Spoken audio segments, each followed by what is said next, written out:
Hit Radio, l'essentiel de l'actualité.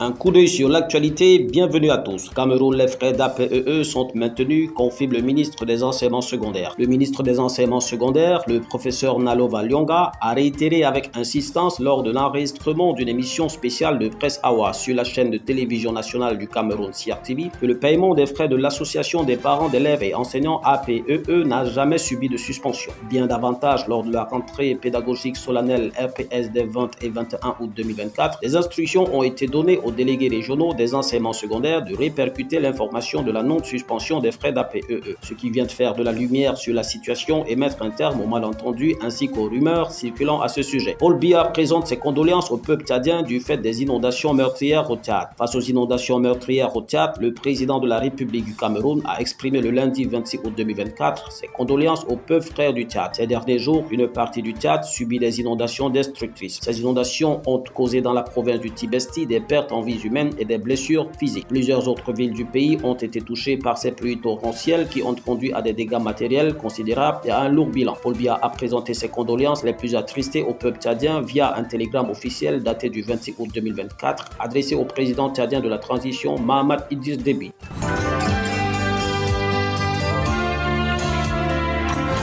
L'actualité internationale. Étranger à présent, le Danemark va fermer ses ambassades au Mali et au Burkina Faso. Le lundi 26 août 2024, le Danemark a annoncé la fermeture de ses ambassades au Mali et au Burkina Faso, deux pays d'Afrique de l'Ouest dirigés par des régimes militaires. Les raisons évoquées par le ministère danois des Affaires étrangères sont celles de coups d'État opérés dans ces pays qui ont fortement limité les possibilités d'action dans la région du Sahel. En guise de rappel, c'est sur fond de sentiments anti-occidental que s'est faite l'accession au pouvoir des jeunes du Mali et du Burkina Faso dans ces pays. Leurs relations avec les pays occidentaux se sont par conséquent progressivement détériorées, à l'exception de celles avec la Russie vers qui ils se sont résolument tournés. Burkina Faso, des attaques terroristes font des dizaines de morts. Plusieurs civils et des membres des forces de sécurité ont été tués suite à un assaut des hommes armés dans le village de Barsalogo, situé dans le centre-nord du Burkina Faso. C'est ce qu'ont indiqué dimanche 25 août 2024 à l'AFP des sources locales et sécuritaires. Une source de sécurité qui a requis l'anonymat a déclaré qu'il y avait plusieurs dizaines de morts. Selon plusieurs sources, cette attaque a été menée samedi 24 août 2024. Le ministre de la Communication du pays, Rim Talba Jean-Emmanuel Ouedraogo, tout en qualifiant cette attaque de lâche et barbare, a affirmé à la télévision nationale que les assaillants ont ciblé des femmes, des enfants, des personnes âgées, des hommes, sans faire de distinction. Aucune revendication de la responsabilité de l'acte n'a encore cependant été faite. Voilà, mesdames et messieurs, pour ce coup d'œil sur l'actualité sur Hit FM 103 émettant depuis Garoua. Merci de rester en compagnie de nos programmes qui se poursuivent. Hit Radio,